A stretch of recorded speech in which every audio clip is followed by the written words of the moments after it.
This is Australia. We are here, the orange dot. And this is Cape Leeuwin. Cape Leeuwin. Duck, duck, duck, duck, duck. Here you see Cape Leeuwin. So I made a vertical line from the lighthouse of the Cape, pointing south.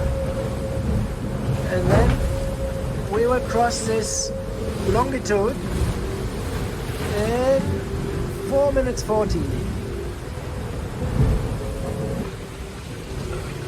10 seconds. You see the black line? That's the longitude of Cape Leeuwin. And here we cross it. 4, 3, 2, 1, and crossed. 2 out of 3 capes. It sounds like 2/3, but that's not right. We're at 44% or something like that. So I celebrate that with a particularly good lunch today. Yummy.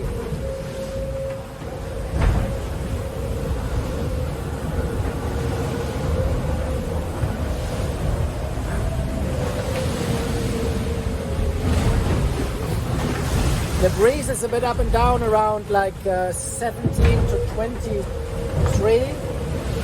And I'm code 0 full main. Slightly overpowered at the moment, but I try to push through like this till a couple of hours the wind should drop to avoid a big maneuver which just costs miles and energy. So I keep a close eye on it, and a couple of squalls still, a bit of rain, drizzle. Pretty cold today, 7 degrees. Talk later, ciao.